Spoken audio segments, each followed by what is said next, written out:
Krai's life is a masterclass in irony. He and his 5 childhood friends vowed to become legendary treasure hunters, but while they blossomed into prodigies, Krai's the guy who trips over his own sword. His grand plan? Retire early and live a quiet life. But fate said, you bet. Against all odds, Krai is now the leader of the Grieving Souls, the most feared party in the Imperial Capital. Krai's got a reputation as 1,000 tricks, a level 8 master strategist, very OP. But spoiler, he's not, he's just winging it. At the First Steps clan recruiting event, chaos erupts the second Krai shows up. Why? Everyone thinks his approval is a golden ticket. Newbies brawl like rabid dogs to join Arc Brave, Krai's sort of alliance party led by Arc. Krai, desperate to dodge responsibility, points at a random rookie and says, beat that guy and steal my ring to receive a referral to join Arc Brave. That's a bad move. The crowd goes nuclear and the venue explodes. Krai gets blamed for the chaos and dragged before the Explorers Association. His punishment? A rescue mission. But Krai is a pro at delegation. He dumps the job on Tino, a rookie hunter who idolizes the Grieving Souls. She thinks this is his secret training plan for her. And plot twist, he just wants to take a nap. Krai crosses paths with 3 rookies, Greg, Ruda, and Gilbert. To offload work, he introduces himself as the clan master of First Steps, a title as hollow as his enthusiasm for responsibility. He nudges them to join Tino's party for a rescue mission up north. Gilbert, sharp and skeptical, challenges Krai to prove his worth. Tino intervenes, fighting in his stead. Her victory over Gilbert is swift, but the rookie's doubts lingers until Krai demonstrates the power of his ring relic, a secret power known only to his inner circle. Gilbert becomes a believer, and the rookies join Tino to complete the rescue mission. They march north, convinced Krai sending them into danger as part of a grand plan. Tino beams, certain this is his genius training regimen. But when whispers surface of a rogue phantom gone wild, causing level 5 party to disappear, Krai, now realizing his terrible mistake of sending the rookies to the same region, immediately races after them. Retirement? Maybe next lifetime. Tino's squad tracks down the dens of wolves, a phantom lair behind countless hunter disappearances. As acting leader, Tino rallies the rookies with a plan best described as teamwork and prayers. Surprisingly, it works. Gilbert's brute force, Greg's tactical grit, Ruda's agility, and Tino's scrappy adaptability click into place. They storm the boss's chamber, battling a monstrous wolf to a hard-won victory, only to realize it's one of dozens. A horde descends, fangs glinting. Tino panics, activating Krai's relic ring in a burst of blinding light. It stalls the pack for seconds. Krai then makes his grand entrance with relics gleaming like a fireworks show. He unleashes a dazzling barrage that does absolutely nothing. He tells everyone to run for their life, abandoning the charade. As they flee, Tino flashes back to her first encounter with the Grieving Souls. Krai's effortless power saving her life. Now, watching him bluff their escape, her faith never wavers. Running for their lives, Krai and the group stumble upon a missing party, one that was assumed dead. The rescued hunters reveal some terrifying news. The White Wolves aren't a real threat. The true enemy is a single warrior in a skull mask. This phantom isn't just strong, it's on par with Luke, the strongest swordsman in the Imperial Capital, and a childhood friend of Krai, obviously a member of the Grieving Souls. Everyone decides to make a run for their lives, but of course, fate isn't about to let them off that easy. The skull mask enemy catches up and prepares to annihilate them. Just as things seem hopeless, Liz, the most agile and ruthless fighter in the Grieving Souls, saves them by smoothly cutting through the Phantom's defenses, all while scolding Tino's for being reckless. Oh, by the way, Tino is her disciple. Gilbert, inspired by everything that happened, decides to leave. He hands his sword over to Krai and sets off to train and grow stronger with his old party. Krai's got a slime relic necklace, a gift from Citri, aka the prodigy of intellectual. This is not just any cute slime. If it ever gets loose, it could flatten the entire Imperial Capital. No big deal, right? Except he lost it, and Krai just realized this. Meanwhile, Tino's getting brutal training sessions from Liz. Sven, the leader of Obsidian Cross Party, asks Krai for advice on the White Wolf's Den disaster, but the real trouble kicks. Garg from the Explorers Association is on the hunt for answers about the treasure vault anomaly, and Krai is suspect number 1. The next day, Garg shows up to interrogate Krai. Bad idea. Liz sees him as an obstacle to her date with Krai and immediately attacks. The fight wrecks the main hall, and Krai somehow walks away without a scratch. Later, Krai and Liz go out, but before they can enjoy their time, they run into a member of the Akashic Tower, a powerful organization that opposes the treasure hunt hunters, but of course, they don't know him yet. Garg still isn't buying the story of the White Wolf's Den, so he sends Obsidian Cross to check it out. Meanwhile, Krai's off on a different kind of hunt, his missing doomsday slime. Krai and Liz search one of the most deserted spots in the Imperial Capital. They find only a closed ice cream shop which is owned by that mysterious Akashic Tower member they ran into before. Coincidence? Probably not, but Krai's got bigger problems, so they leave empty-handed. Back at headquarters, the Vice Clan Master of First Steps, Eva, is in full panic mode. The White Wolf's Den got stronger, so she calls in more hunters to back up the Obsidian Cross. The hunters refuse to go unless Krai leads them. Krai, as usual, wants zero part of this, but gets roped in anyway. Meanwhile, the Akashic Tower is scheming something as they see Grieving souls as a threat. And when Obsidian Cross moves in to scout the White Wolf's Den, another group of hunters talks trash about Krai. But Sven shuts them down fast, reminding everyone that Krai's strength isn't something to underestimate. Citri is back and immediately figures out where Krai's missing slime went. No wasted time, no guessing, just pure logic. She tells Krai to leave it to her, which, let's be real, he's fine with it. Meanwhile, at the White Wolf's Den, the elite hunters, including the Obsidian Cross, are investigating the slime threat. Here comes Talia, an alchemist who claims she's got a potion that kills slimes. But before anyone can relax, the Akashic Tower isn't just scheming, they're creating a monster. A hunter discovers two tower members mutating a phantom, turning it into a massive slime beast. Just as things spiral out of control, Citri shows up like a final boss. She uses anti-mana metal to shut down the creature down instantly. The Akashic Tower unleashes more twisted phantoms, but instead of attacking hunters, they start fighting each other. Turns out, these things need mana to survive, and instead of picking off weak hunters, they go after each other like it's a battle royale. Smart move, terrifying outcome. Meanwhile, the Akashic Tower is in chaos. Citri and Garg's intervention was not in their plans,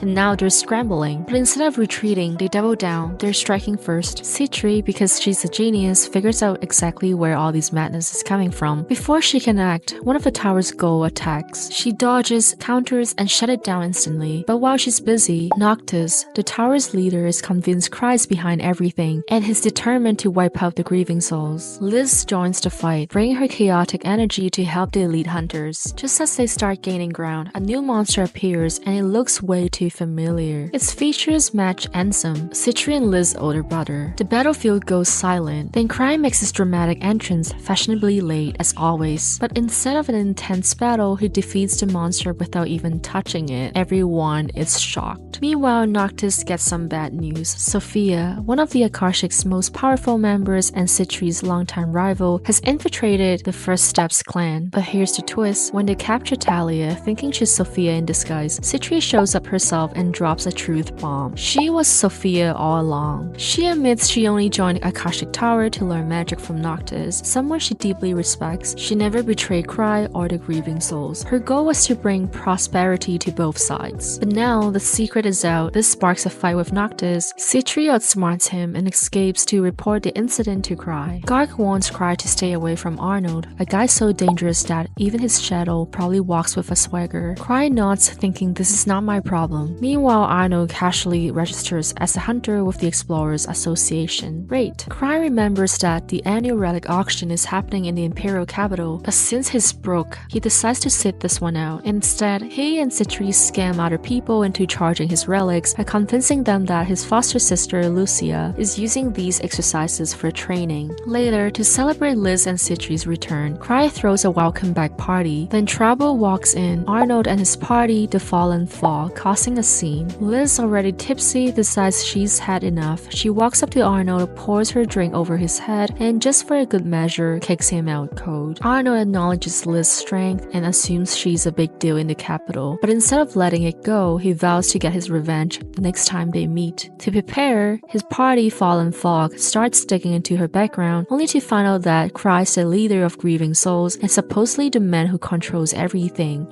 Yeah, big misunderstanding. And now Krai's on their radar. Meanwhile, Krai faces an even bigger crisis. Debt. Turns out he owes Citri a ridiculous 10-digit sum. But before he can come up with an escape plan, Fallen Fog shows up looking for a fight. Naturally, Krai makes Tino fight Arnold. At first, she holds her ground, but Arnold quickly overpowers her. With no choice, Krai steps in, casually flexing gravity magic to end the fight before it even starts. The next day, Krai's out with Tino. They stop by a relic shop where Krai becomes obsessed obsessed with a strange mask. While they're exploring the city, they run into Ark and Eclair, the daughter of the noble Gladys family that hates hunters. She only likes Ark. Eclair immediately starts trash-talking Krai when she sees him. After she leaves, the group heads into a tavern, where Krai asks Ark for money. Ark refuses, so naturally, Krai borrows even more money from Citri. Turns out the mask Krai wanted actually belongs to Arnold. Citri sets up a trade, but it spirals into a full-blown auction when people notice Krai's interested, thinking it must be some very valuable item. Eclair, who is infatuated with Ark, also jumps in, determined to win the relic for him. Now it's Krai versus Eclair, with Citri pouring even more money into Krai's pockets to outbid her. Because when Krai wants something, logic and financial responsibility go out of the window. Citri gathers even more cash for Krai to auction for that strange mask, known as the reversible face, a shape-shifting relic. But as soon as beating starts, Krai's inner relic addiction kicks in. Every artifact looks so tempting. But when the Akasha Golem appears, he notices Citri wants it. Since her clan leader is so focused on something else, Citri stays quiet. Krai, as the thoughtful leader, beats on it instead, spending all his borrowed money to get it for Citri. And just like that, he's broke again. He leaves before even trying to bid on the reversible face. Meanwhile, Eclair wins the mask but feels insulted, thinking Krai let her have it out of pity. At the Gladys mansion, the reversible face turns out to be cursed and possesses Eclair. Luckily, Ark saves her, but after the whole mess, Eclair gives the relic to Krai. Not that it matters, cause he's too weak to use it. With everyone gathered, Krai does what he does best, throws a party, because priorities.